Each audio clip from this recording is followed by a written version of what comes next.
जी नमस्कार, स्वागत है आप सभी का टेक्स्ट बुक सुपर कोचिंग पर। कैसे हैं आप सभी? मैं हूं आप सभी की मैथ्स फैकल्टी हिमांशु गुप्ता। यह जो वीडियो है मेरे जितने भी DSSB के एस्पायरेंट्स हैं, कैंडिडेट्स हैं जो सपना देखते हैं दिल्ली में शिक्षक बनने का, उन सभी के लिए बहुत खास होने वाला है। देखिए, हमारा सिर्फ एक टारगेट है कि इस बार की जो भी वैकेंसीज आएंगी उसमें हमारा सिलेक्शन हो, हमारी एक सीट पक्की हो। अब वो सीट पक्की करने के लिए हम भाई जिससे लड़ने जा रहे हैं उसके बारे में समझ तो होनी चाहिए कि वो है कौन। तो वही समझ इस वीडियो में हम करने वाले हैं और साथ ही साथ मैं बात करूंगा यहां पर मैथमेटिक्स के सेक्शन की कि उससे आपने पार कैसे पाना है, बेस्ट स्कोर आपने कैसे करना है और सिलेक्शन कैसे लेना है। ठीक है, चलिए वीडियो की शुरुआत करते हैं। सबसे पहले मैं बात करूं कि DSSB में वैकेंसीज आपकी PRT की आती हैं, TGT की आती हैं, PGT की आती हैं। सभी की मैं यहां पर बात करने वाला हूं because I am talking about the general section. तो अगर मैं बात करूं मुझे सिलेक्शन लेना है तो पहली बात कि मुझे दोनों पार्ट्स जो होते हैं, part A and part B, दोनों को मुझे क्वालिफाई करना होता है। यहां पर जो मेन लड़ाई है वो यही है जो इस एग्जाम को डिफिकल्ट भी बना देती है कि अगर आपका पार्ट बी बहुत ज्यादा स्ट्रांग है, पार्ट ए स्ट्रांग नहीं है, तो इसका मतलब यह नहीं है कि आपका सिलेक्शन हो जाएगा। नहीं, आपको दोनों ही पार्ट्स में अच्छा होना है, part A as well as part B. मैं यहां पर बात कर रहा हूं पार्ट ए के लिए। ठीक है, तो पार्ट ए को 5 हिस्सों में विभाजित किया गया है, 5 पार्ट्स में डिवाइड किया गया, जिसमें आपका मेंटल एबिलिटी रीजनिंग है, जिसके 20 नंबर के और 20 क्वेश्चन 20 नंबर के होते हैं, यानी कि रीजनिंग के। देन है फिर आपका मैथमेटिक्स, जिसमें आपके 20 क्वेश्चन 20 नंबर के रहेंगे। English language and comprehension 20 question 20 number के। जनरल अवेयरनेस जो है आपका 20 क्वेश्चन 20 नंबर के। आपका हिंदी की जो भाषा है वो जो उसका गद्यांश, जो भी पद्यांश है यानी कॉम्प्रिहेंशन जो होंगे वो आपके 20 क्वेश्चन 20 नंबर के यहां पर होने वाले हैं। ठीक है, अब यहां पर हम बात करें कि सर इसके अंदर अगर हम बात करें जो मैथमेटिक्स है सर वो मैथ्स नहीं लिखा, इसी को जरा हम समझते हैं, क्योंकि मेरा मेन मुद्दा इस वीडियो में मैथमेटिक्स के ऊपर आप किस तरीके से कमांड कर सकते हैं, क्या आपकी स्ट्रेटेजी रहनी चाहिए, क्योंकि वो स्ट्रेटेजिक अप्रोच रखना बहुत जरूरी है while preparing for both part A as well as for part B, because हमें दोनों को क्वालिफाई करना है। और क्वालिफाई करने के लिए ये जो मैथमेटिक्स का जो सेक्शन है ये बहुत ज्यादा इंपॉर्टेंट रोल प्ले करता है। मतलब जो भीड़ है ना, उस भीड़ में से इंसान छट जाता है। ये कैसा सब्जेक्ट है, और एज ए मैथमेटिक्स टीचर मैं हमेशा से ही चाहूंगा कि कोई भी ऐसा कैंडिडेट ना आए कि वो ये कहे कि सर मेरा मैथ की वजह से एग्जाम रुक गया। तो इसकी आज हम बात करने वाले हैं। तो अब जरा हम ध्यान से देखें तो कई एग्जाम्स के अंदर मैथ्स की अगर हम बात करें तो मैथ्स मेंशन होता है, मैथमेटिकल एप्टीट्यूड मेंशन होता है, क्वांटिटेटिव एप्टीट्यूड मेंशन होता है, लेकिन यहां पर इस तरीके से मेंशन है that is numerical aptitude and data interpretation. ठीक है, यानी ये जो न्यूमेरिकल एबिलिटी है इसमें आपका पूरा का पूरा जो मैथ्स का सेक्शन है वो कवर अप हो जाता है, और डेटा इंटरप्रिटेशन इसका जो रोल है वो हमारे एग्जाम में कई गुना बढ़ जाता है। और आज हम इसी की बात करने वाले हैं, numerical aptitude and data interpretation. 20 में से 20 नंबर हमें किस तरीके से लेने हैं। उससे पहले तो हमें पता हो कि हमें पढ़ना क्या है, तो पहले उसकी बात कर लेते हैं। तो आइए जरा पहले हम उसी की बात कर लेते हैं कि हमें पढ़ना क्या है। सर हमारे जो सिलेबस है वो होने क्या वाला है, ठीक है, वो हम सारी यहां पर बात कर लेते हैं। तो आइए जरा सबसे पहले मैं यहां पे आपसे बात करूं तो हमारा ये जो गणित का यानी जो मैथ्स का जो सेक्शन है वो 20 नंबर का होने वाला है, 20 मार्क्स का होने वाला है। अब अगर मुझे 40 मार्क्स स्कोर करने हैं आउट ऑफ 100, और आप खुद सोचिए अगर आपके मैथ्स के अंदर 20 आउट ऑफ 20 आ जाएं, पॉसिबल है? कुछ ऐसा भौचक्का मत रह जाना, ये मैथ है, इसका आंसर आता है आपको। अगर आता है तो आपका सही है, नहीं आता है तो आपका गलत है। आता है तो सिलेक्शन है, नहीं आता तो रिजेक्शन है। सिंपल सी बात है, ये बहुत इंपॉर्टेंट रोल प्ले करता है रिजेक्शन और सिलेक्शन के बीच में। 60% जो स्टूडेंट्स होते हैं, कैंडिडेट्स होते हैं, उनका यह जो सब्जेक्ट होता है, इसी वजह से सिलेक्शन नहीं हो पाता। तो अगर आपका यह सब्जेक्ट स्ट्रांग हो जाता है तो आप समझिए 40 में से आपने 50% तो यहां स्कोर कर लिया, तो वो जो लड़ाई है वो आपने आधी जीत ली। समझ रहे हैं? तो यहीं पर हम बात करने वाले हैं। तो अभी आपने देखा था न्यूमेरिकल एबिलिटी, उस न्यूमेरिकल एबिलिटी के अंदर बहुत सारी चीजें आती हैं और ज्यादातर जो पोर्शन रहता है ना, वही जो फ्रंट पेज पे आपको दिख रहा है, यहां से काफी आता है।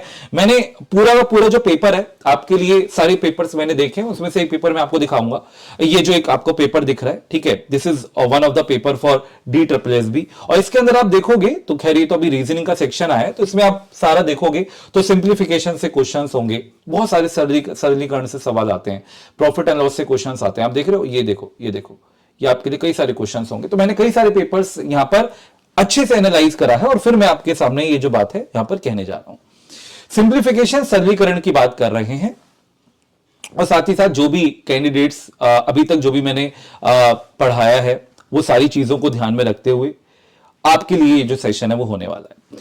सिंप्लीफिकेशन है सरलीकरण, LCM, HCF, decimals and fraction, simplifications मैंने दोबारा लिख दिया है, सॉरी, आप देखिए कितना इंपॉर्टेंट हो रहा है मेरे लिए, है ना, मैं इसको 2 बार लिख गया।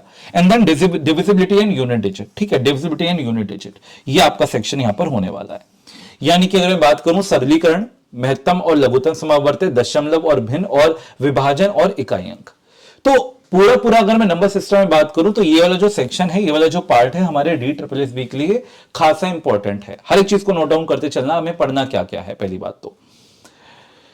इसके बाद हम बात करें तो सर्ट्स एंड इंडेक्सेस यानी कि घातांक एवं करणी, एवरेज यानी कि औसत बहुत इंपॉर्टेंट हो जाता है, यहां से सवाल बनते हैं आपके एग्जाम में। परसेंटेज बहुत इंपॉर्टेंट है, बिकॉज परसेंटेज एक बेस बनाता है हमारे हर आगे के जो टॉपिक्स हैं उनका। मैथ्स के अंदर यह बहुत इंपॉर्टेंट है कि पहला टॉपिक आप पढ़ क्या रहे हैं, सही है। अगर आप परसेंटेज पहले पढ़ते हैं, उसके बाद प्रॉफिट एंड लॉस पढ़ते हैं, सिंपल इंटरेस्ट पढ़ते हैं, कंपाउंड इंटरेस्ट पढ़ते हैं, जो सीक्वेंस मैंने आपके सामने लिखा है, तो हमारे लिए चीजें आसान हो जाती है, समझना आसान हो जाता है, क्योंकि यही बेस बनाता है आगे के आपके चैप्टर्स के लिए, ठीक है, आगे के आपके टॉपिक्स के लिए। तो परसेंटेज हुआ, प्रॉफिट एंड लॉस हुआ, लाभ हानि, सिंपल इंटरेस्ट हुआ, कंपाउंड इंटरेस्ट यानी कि चक्रवृद्धि ब्याज हुआ। तो ये टॉपिक्स आपके नेक्स्ट टॉपिक्स हैं। आप वीडियो पॉज कर सकते हैं, इनको नोट डाउन कर सकते हैं, आगे बढ़ते हैं।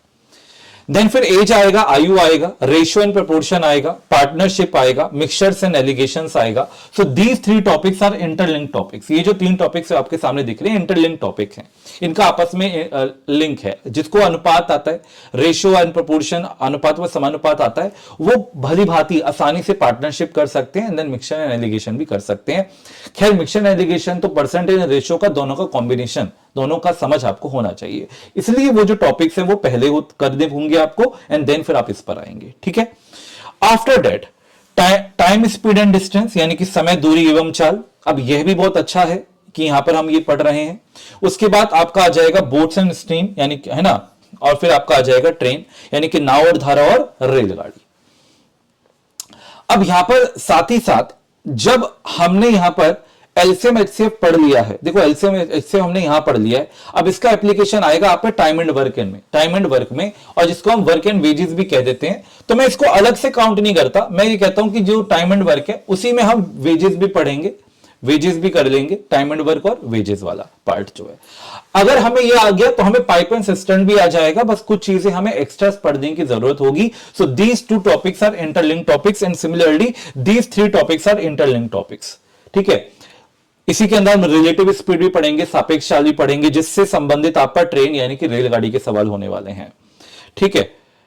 आगे मेंसुरेशन 2D एंड 3D, ये काफी बच्चों को दिक्कत देता है और यहां से भी क्वेश्चन आपके काफी आते हैं, तो आप इसको भी एज ए इंपॉर्टेंट मार्क कर लीजिएगा, है ना। 2 आयाम और 3 त्रिआयामी आपकी जो है क्षेत्रमिति mensuration. Then data interpretation, important mark कर लीजिए, हमारे DSSB के एग्जाम में हर वर्ष यहां से सवाल आता है और आएगा, बिकॉज उन्होंने मेंशन करा है numerical ability and data interpretation. तो साथ ही साथ ये काफी बच्चों के लिए स्कोरिंग होता है डेटा इंटरप्रिटेशन। बस यहां पर एक दिक्कत ये आती है कि सर हमें आता तो है लेकिन हमें टाइम बहुत लगता है, तो उस टाइम को हमें मिनिमाइज करना होगा, ठीक है। अब इसको टाइम को मिनिमाइज करने के लिए क्या क्या चीजें चाहिए, वही बेसिक चीजें, परसेंटेज, रेशियो, एवरेज, ये 3 टॉपिक्स ऐसे टॉपिक्स होते हैं, अगर आपको ये आते हैं और आपको समझना आता है, रीड करना आता है डीआई को, किस तरीके से आपकी अप्रोच है, वो सारी चीजें हैं, तो डीआई में आप टाइम बहुत सेव कर देते हैं, ठीक है। उसके बाद क्लॉक एंड कैलेंडर, ये 2 टॉपिक्स ऐसे हैं जो है तो रीजनिंग के टॉपिक्स, लेकिन ये मैथ के सेक्शन में कई बार ये दे देता है, इसलिए इन टॉपिक्स को मैंने यहां पर पुटअप करा है, रखा है, ठीक है, तो अभी देखिए मैंने आपके सामने जितना भी मैंने टॉपिक्स मेंशन करे हैं, इतने ये जो टॉपिक्स हैं ये हमें मैथ्स के अंदर, गणित के अंदर पढ़ने होंगे। अब सर पढ़ें कैसे? आप सेल्फ स्टडी करते हैं। आप देखिए मेरी क्लास जो है, मेरी क्लास यहां पर चलती है यूट्यूब के ऊपर। अगर आप लोग नहीं वाकिफ हैं तो मैं आपको बता दूं कि आप यूट्यूब पर जाएंगे, ठीक है, ये मैं उनकी बात कर रहा हूं जो बच्चे सेल्फ स्टडी कर रहे हैं, ठीक है, खुद से पढ़ाई कर रहे हैं। आप जाएंगे TET PRT by textbook, TET PRT by textbook, ठीक है, यूट्यूब चैनल है TET PRT super coaching, TET PRT by textbook. आप यहां पर जाएंगे, इस चैनल पर जाएंगे तो इसी चैनल के ऊपर आपको लाइव सेक्शन में जाना है, ठीक है, और लाइव सेक्शन में जाने के बाद भी ही आप देखेंगे कि यहां पर आपको मेरी क्लास दिखेगी, ठीक है, ये आप देखिए सिलेक्शन सीरीज जो है आपको यहां पे दिख जाएगी, जो आपकी किसके लिए चल रही है, अभी DSSB नर्सरी 2024 के लिए चल रही है, ठीक है। तो यहां से आप लोग मेरे साथ यहां पर जुड़ सकते हैं, तैयारी कर सकते हैं, ठीक है। यहां पर आपकी बेहतरीन प्रैक्टिस होगी। आप अपने टॉपिक्स को पढ़िए और फिर मेरे साथ आकर यहां पर प्रैक्टिस करिए, ठीक है। तो बेहतरीन गजब की प्रैक्टिस होगी, एग्जाम पॉइंट ऑफ व्यू को ध्यान में रखते हुए, एग्जाम को टारगेट रखते हुए। ठीक 5:30 बजे, कितने बजे? ठीक 5:30 बजे डेली आपकी क्लास चलती है, ठीक है। अच्छा सर इसका लिंक कहां से मिल जाएगा और मुझे डायरेक्टली देखना है? तो मैथ्स बाय हिमांशु सर, ये टेलीग्राम चैनल है, ठीक है, मैथ्स बाय हिमांशु सर, ये भी मैंने आपको बता दिया, इसको आप ज्वाइन कर लेना अगर अभी तक किसी ने ज्वाइन नहीं किया है, मैथ्स बाय हिमांशु सर, ठीक है। अगर मैं बुक्स की बात करूं तो मार्केट में बहुत सारी बुक्स अवेलेबल हैं, आप कोई भी बुक फॉलो कर सकते हैं, नॉट अ पर्टिकुलर बुक, ठीक है, क्योंकि होता क्या है कुछ टॉपिक्स किसी बुक्स के अच्छे होते हैं, कुछ टॉपिक किसी बुक्स के अच्छे होते हैं, या फिर ऑनलाइन भी बहुत सारा मटेरियल अवेलेबल है, आप वहां से भी पढ़ सकते हैं, तो ये सारी चीजें आपके लिए अवेलेबल हैं। साथ ही साथ जब केवीएस का एग्जाम आया था तो कई बार हमारे दिमाग में, मन में ये दुविधा आती है कि सर ये जो मैथ्स का सेक्शन है ये बहुत डिफिकल्ट सेक्शन है, कैसे हम इसको टारगेट करें, कैसे अप्रोच करें। मैं सिर्फ पीआरटी की बात नहीं कर रहा, खैर अभी तो हम यहाँ पे जितने भी टॉपिक्स मेंशन करें हमने पीआरटी लेवल के करें हैं, लेकिन मैं टीजीटी और पीजीटी में बात कर रहा हूं, जो हमारा जनरल पार्ट है वो यही होने वाला है। तो आप सभी के लिए ये जो टॉपिक्स हैं इन पे कमांड करना बहुत ज्यादा जरूरी है, ठीक है। अब कमांड कैसे होगा सर? सबसे पहली बात हमें कैलकुलेशन स्पीड पर काम करना होगा। किसके ऊपर? कैलकुलेशन स्पीड पर काम करना होगा, ठीक है, कैलकुलेशन स्पीड पर। जब भी हमारे सामने कैलकुलेशन आती है ना, जब भी हम देखते हैं कि यार मतलब अगर ये आ गया ना हमारे सामने, ये आ गया, मान लो हमें गुणा मल्टीप्लाई करना है, नहीं सर मन नहीं कर रहा इसको मल्टीप्लाई करने का, मन करेगा। जब आप प्रैक्टिस करेंगे, कैलकुलेशन स्पीड अपनी मेंटेन करेंगे और ये जो है आपकी स्पीड मेंटेन हो जाएगी। कई सारी टिप्स एंड ट्रिक्स होती है स्पीड मैथ्स के अंदर। किसके अंदर? स्पीड मैथ्स के अंदर, जो मैं आपको कराऊंगा, ठीक है, स्पीड मैथ्स के अंदर, ठीक है। बाकी जो है आप कई सारी बुक्स भी मार्केट्स में ऐसी अवेलेबल हैं, वहां से भी आप देख सकते हैं।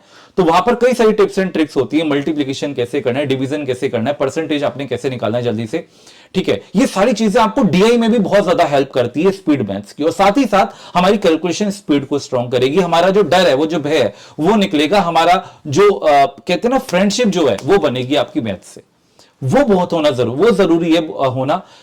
अगर वो नहीं होगा तो हम हमेशा डरते रहेंगे चीजों से। दूसरी बात, कन्वेंशनल वे, परंपरागत तरीके, उनको हमें छोड़ना होगा। अब मानिए ना मानिए, ये एडवांस जो जमाना ही एडवांस है, कहते हैं ना 5G का जमाना आ गया है, 4G का जमाना आ गया है। कंसेप्ट को हमें बिल्कुल स्ट्रॉन्ग करना है, अच्छे से स्ट्रॉन्ग करना है, लेकिन जो कन्वेंशनल वे हैं उनसे अब हमें पार पाना होगा। अब हमें कंसेप्ट से सवालों को कम से कम सेकंड्स में चमकाना होगा। जी हां, जब आप ये करेंगे तभी आप औरों से आगे निकलेंगे।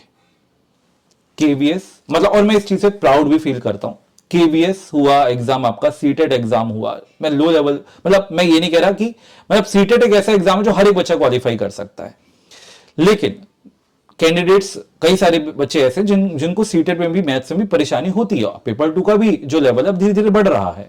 तो सीटेट हुआ आपका, केवीएस हुआ आपका, एनवीएस हुआ आपका, ठीक है, आपका DSSB का एग्जाम हुआ, आपका यूपीटेट का एग्जाम हुआ, आपका सुपर टेट का एग्जाम हुआ।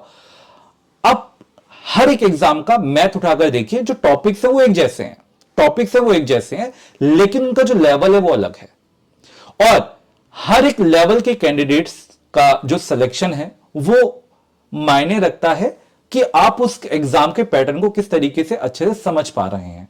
तो पहले तो आपने ये क्या करना है, और मैं क्या कहता प्राउड किस चीज पे फील करता हूं वो मैं अभी आपको आगे बताऊंगा, कि आपको सबसे पहले क्या करना है, जिस एग्जाम की आप तैयारी कर रहे हैं उस एग्जाम के सारे प्रीवियस पेपर्स आपने अपने सामने रख लेने हैं। और ये जो मैंने टॉपिक्स आपको बताए हैं, खैर अभी जो मैंने टॉपिक्स मेंशन करे हैं ये मैंने ही इस तरीके से काम भी किया आप लोगों के लिए, वो जो आपकी जो मेहनत है वो मैंने बचा दी है कि यही टॉपिक्स आपने पढ़ने हैं, इसके बाहर आपने कोई टॉपिक्स और नहीं पढ़ने हैं। तो अभी आपने क्या करना है, वो सारे आपने पेपर उठाने, उन अगर जो सेल्फ स्टडी कर रहे हैं मैं उनकी बात कर रहा हूं, सारे पेपर्स आपने उठाने हैं, उन क्वेश्चंस को आपने अच्छे से पढ़ना है, रीड करना है कि अच्छा इस टॉपिक से इस तरीके के सवाल पूछे गए हैं, तो ये सवाल तो मुझे छोड़ने ही नहीं है।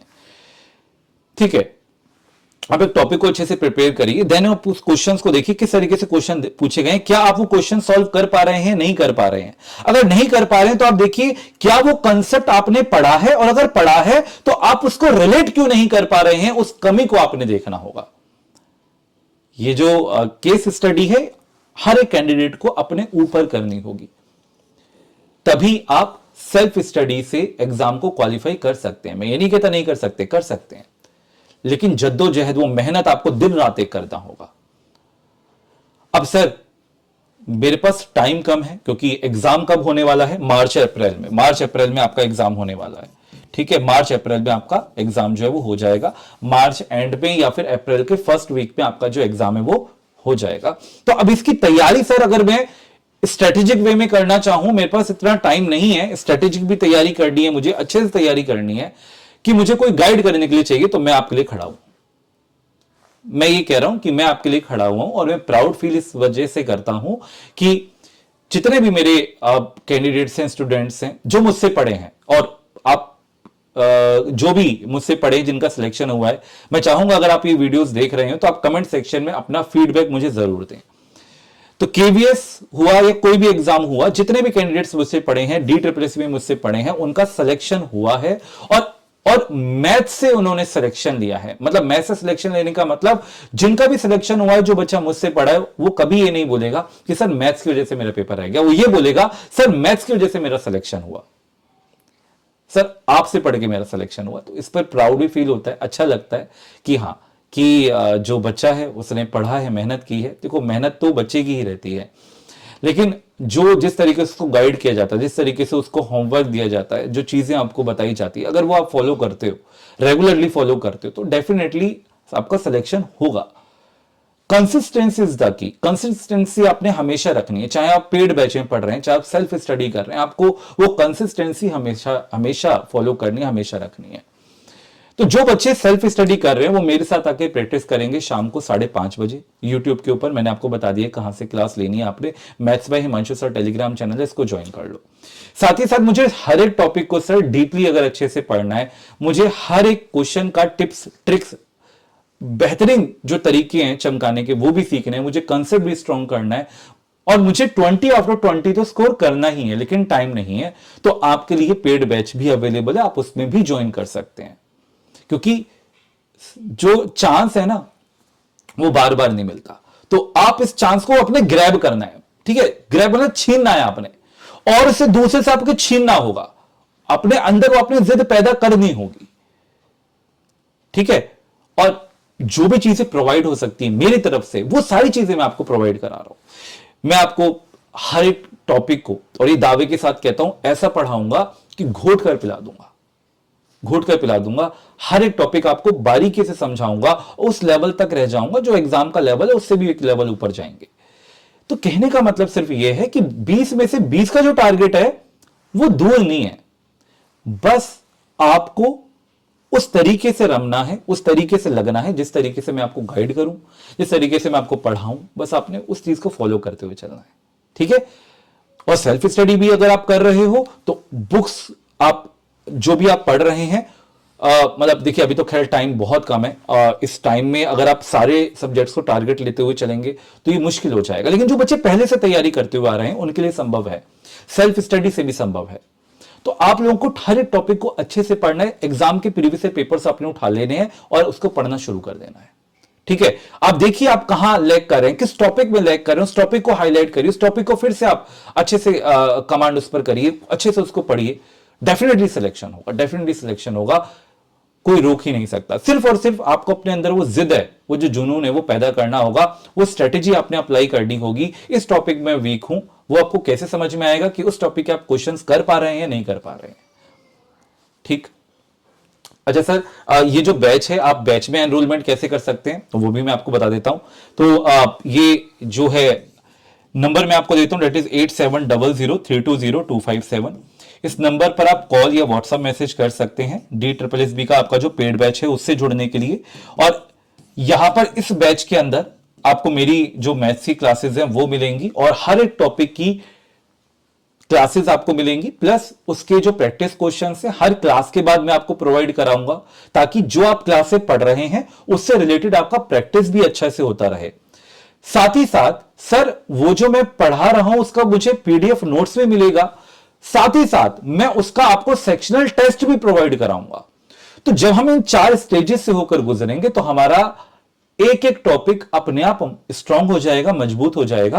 और देखिए उसमें क्या रहेगा ना कि अगर आप जो मैं आपको पढ़ा रहा हूं वो पढ़ रहे हैं, प्रैक्टिस क्वेश्चंस कर रहे हैं, मॉक दे रहे हैं, वो सेक्शनल मॉक दे रहे हैं, वो टॉपिक वाइज मॉक टेस्ट दे रहे हैं, तो आपके अंदर वो कॉन्फिडेंस खुद आ जाएगा। और जब वो कॉन्फिडेंस आपके अंदर आएगा कि आपके सामने DSSB के पेपर्स हैं, आप उनके क्वेश्चंस को सॉल्व करते जा रहे हैं, आपके अंदर वो कॉन्फिडेंस खुद आ जाएगा। और जो मॉक होंगे, जो आपके लिए प्रैक्टिस क्वेश्चंस होंगे, वो आपके DSSB बेस्ड ही होने वाले हैं। और जो मैं आपको यहां पर क्वेश्चंस भी कराने वाला हूं वो भी सारे DSSB में पूछे गए ही क्वेश्चंस होंगे, उन कंसेप्ट से रिलेट करते हुए जो कंसेप्ट उस पर्टिकुलर टॉपिक के हैं। ठीक है, तो वो सारी चीजें आपके लिए यहां पे अवेलेबल हैं। साथ ही सर आप कैसे एनरोल कर सकते हैं वो भी मैं आपको बता देता हूं। तो आप यहां पर जाएंगे टेक्स्टबुक.com पर। टेक्स्टबुक.com पर जाने के बाद में, ठीक है, आपने यहां पर जाना है गेट स्टार्टेड पर। ठीक है, आप गेट स्टार्टेड पर जाएंगे, यहां पर नंबर डालेंगे, लॉग इन कर लेंगे। और मैं हमेशा आपसे ये कह रहा हूं कि अगर आप DSSB का एग्जाम देने जा रहे हैं तो आप ऑनलाइन स्टडी करिए।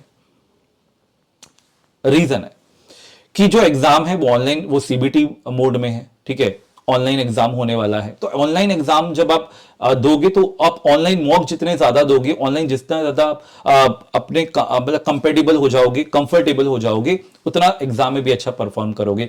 कई कैंडिडेट्स ऐसे होते हैं जो पेपर पे तो अच्छे से कर लेते हैं चीजों को, ठीक है, पेपर पे उनको टेस्ट दे दिया जाए वहां पे अच्छा परफॉर्म कर लेंगे, लेकिन ऑनलाइन मोड पे वो होपलेस हो जाते हैं। तो वो आपने ना कई सारे मॉक देने हैं। ठीक है, मॉक आपने कई सारे देने हैं, वो आपने बिल्कुल मिस नहीं करना, खासकर की मैथ के अंदर। ठीक है, वो आपने हमेशा करना है। उससे आपकी कॉम्पिटिटिव जो आपकी कंफर्टनेस है वो इंप्रूव होगी, आपकी परफॉर्मेंस इंप्रूव होगी, आपका जो डर है वो निकलेगा। ठीक है, अच्छा, तो आप क्या करेंगे, गेट स्टार्टेड पर जाएंगे बेटा, यहां पे आप नंबर अपना डालेंगे। ठीक है, जिस नंबर पर आप बैच आपने एक्टिवेट कराना है वो नंबर आप डालेंगे, यहां से OTP आएगा। ठीक है, आप यहां से लॉगिन कर लेंगे। ठीक है, उसके बाद आपके सामने ना यहाँ पर लेफ्ट हैंड साइड पर सुपर कोचिंग का ऑप्शन आएगा, अपने सुपर कोचिंग पर जाना है। सुपर कोचिंग पर जाने के बाद में आप यहाँ पे जाएंगे टीचिंग एग्जाम्स के सेक्शन पर। ठीक है, इस टीचिंग एग्जाम्स के सेक्शन पर जाने के बाद में आप जाएंगे यहाँ पर, देखिए DSSB का आपको यहाँ पे बैच दिखेगा, दैट इज DSSB। ठीक है, दिख रहा है। अब जैसे आप DSSB नर्सरी का तैयारी कर रहे हैं तो सर DSSB का नर्सरी का जो बैच है दैट इज सेपरेट बैच जो है वो भी यहाँ पर अवेलेबल है। ठीक है, DSSB का जो सेपरेट बैच है वो भी आपके यहां पर अवेलेबल करा दिया गया है। जो बच्चे टारगेट ले रहे हैं सर इस बार का जो भी DSSB नर्सरी का एग्जाम निकला है उसके लिए भी, ठीक है, तो आपके लिए यहां पर DSSB special educator, DSSB Wilder और मेट्रोन का, और साथ ही साथ आपका DSSB नर्सरी टीचर का भी जो आपका जो बैच है वो भी अवेलेबल है। तो सिंपली ऐसे मान लीजिए मैं DSSB नर्सरी टीचर का तैयारी कर रहा हूं और मेरे को यहां पर एनरोल करना है, तो मैं यहां पर जाऊंगा। ठीक है, आप यहां पर जाइए और पहले मैं आपको ना यहां पे दिखाना चाहूंगा, देखिए आपका जो जनरल पार्ट है, आपका जनरल पार्ट यहां पे कवर अप होगा, पूरा जो जनरल पार्ट है वो आपका कवर अप होगा। ठीक है, सारी चीजें आपके लिए यहां पर अवेलेबल है, maths, Hindi, English, reasoning, general awareness. तो पूरा का पूरा आपको जो पार्ट है ना, इसकी कमान, ठीक है, हमारे हाथ में। और आपका जो 100 नंबर का है ना, तो टारगेट हमेशा ये रहेगा कि फुल मार्क्स हमें स्कोर करना है। कभी सिर्फ ये मत टारगेट करना कि मुझे क्वालिफाई करना है, नहीं, मुझे पूरा स्कोर करना है, तभी हम उस लेवल तक पहुंच पाते हैं। ठीक है, उस सिलेक्शन तक पहुंच पाते हैं। ठीक है जी, ये हुआ। साथ ही साथ सर अब मैं यहां पर बात करता हूं कि मुझे सब्जेक्ट कोर्सेज की बात करनी है, तो अजय सर की जो बेहतरीन क्लास है यहाँ पे आपको DSSB की मिलेगी। अजय सर ने खुद यहाँ पर जो आपका दिल्ली का जो DSSB के जो एग्जाम्स है, कई सारे एग्जाम्स क्वालिफाई किए हुए हैं, तो वो बहुत अच्छी समझ रखते हैं पार्ट बी के लिए। उनसे बेहतर मुझे नहीं लगता टीचिंग इंडस्ट्री में पार्ट बी आपको कोई और अच्छे से पढ़ा सकता है। देखिए, आना बहुत अलग बात होती है, लेकिन उस आने को डिलीवर करना, दैट्स समथिंग डिफरेंट थिंग, है ना। तो मतलब पूरी चीजें आपके लिए यहां पर अवेलेबल हैं, ठीक है। साथ ही साथ, ठीक है, आपके लिए मॉक टेस्ट जो है यहां पर अवेलेबल है, टेस्ट सीरीज आपके लिए यहां पर अवेलेबल होगी पूरी की पूरी, ठीक है। जो भी है प्रैक्टिस क्वेश्चंस होंगे वो भी आपके लिए यहां पर अवेलेबल होंगे, पीडीएफ स्टडी नोट्स होंगे वो भी सारे आपके लिए अवेलेबल होंगे, है ना। सिर्फ इस यहां पर इस तरीके से आपके लिए जो है पार्ट ए पार्ट बी दोनों का तैयारी यहां पर कराया जा रहा है। तो ये तो मैंने बताया कि क्या क्या चीजें यहां पर अवेलेबल है। अब सर इस बैच में एनरोल कैसे करना है वो एक बार देख लेते हैं। तो आप जैसे यहां पर जाएंगे, ठीक है, आप यहां पर जाएंगे और मैं आपको दिखाना चाहूंगा कि टिल एग्जाम डेट तक, यानी एग्जाम मेरा जब भी हो रहा है मेरे को टेंशन नहीं लेनी, मेरे को एक बार यहां पे एनरोल कर लेना है और जब तक एग्जाम होगा सर तब तक मेरा पार्ट ए और पार्ट बी का तैयारी मेरे साथ चलता रहेगा। मेरा मेरा जो कंसिस्टेंसी है वो बना रहेगा जिसकी मैं बात आपसे कर रहा था, ठीक है। फिर आप अप्लाई कूपन के सेक्शन पे जाएंगे और यहां पे आप अप्लाई कर देना कोड मैं आपको बता देता हूं, डेट इज HIMANSHU, HIMANSHU यानी कि हिमांशु, ठीक है। हिमांशु आप कोड जो है यहां पर अप्लाई करेंगे तो जो बैच का फीस है वो आपका हो जाएगा 2785, जिसमें आपका पार्ट ए पार्ट बी पूरा कवरेज है, मॉक टेस्ट पीडीएफ नोट्स सब कुछ अवेलेबल है, ठीक है। तो आई होप सो सबसे पहले आपको जो जानकारी है मिल गई होगी किस तरीके से क्या क्या टॉपिक्स आपके होने वाले हैं, है ना, और किस तरीके से जो है आपने जो है टारगेट लेकर चलना है, किस तरीके से हमें प्रीवियस ईयर पेपर्स को देखना होगा, ठीक है, टॉपिक्स को हमें कैसे पढ़ना है, ठीक है। वो सारी चीजें हैं कि पहले हमें अपना स्पीड मैथ्स पे काम करना होगा, कैलकुलेशन स्पीड पे काम करना होगा, जो सीक्वेंस है टॉपिक्स का वो हमें अच्छे से पता होना चाहिए, किस तरीके से कौन सा टॉपिक हमें पहले पढ़ना है, और यही जो सीक्वेंस है आपने फॉलो करते हुए चलना है, जो सीक्वेंस मैंने आपको लिखवाया है। अब मानकर चलिए कि अगर आज से भी आप तैयारी शुरू करते हैं, ठीक है, तो कई हद तक आप इंप्रूव करेंगे। लेकिन अगर आप जुड़ जाते हैं मेरे साथ तो ऑब्वियसली बात है फिर तो आपने परेशान होना ही नहीं है, आपकी सारी परेशानी मैंने ले ली है और बस हमें एग्जाम को फोड़ देना है इस बार, ठीक है। क्योंकि सिलेक्शन की जो जिद है ना वो हमारे अंदर जब तक नहीं होगी तब तक वो सिलेक्शन होगा ही नहीं। वो वैकेंसीज आती रहेंगी और हर बार हम एग्जाम देते रहेंगे, हर बार हम डिफीट होते रहेंगे। तो वो चीज ना, वो जो डर है, वो जो भय है, वो हमें निकालना होगा और उससे तब निकलेगा जब आपकी तैयारी अच्छी होगी।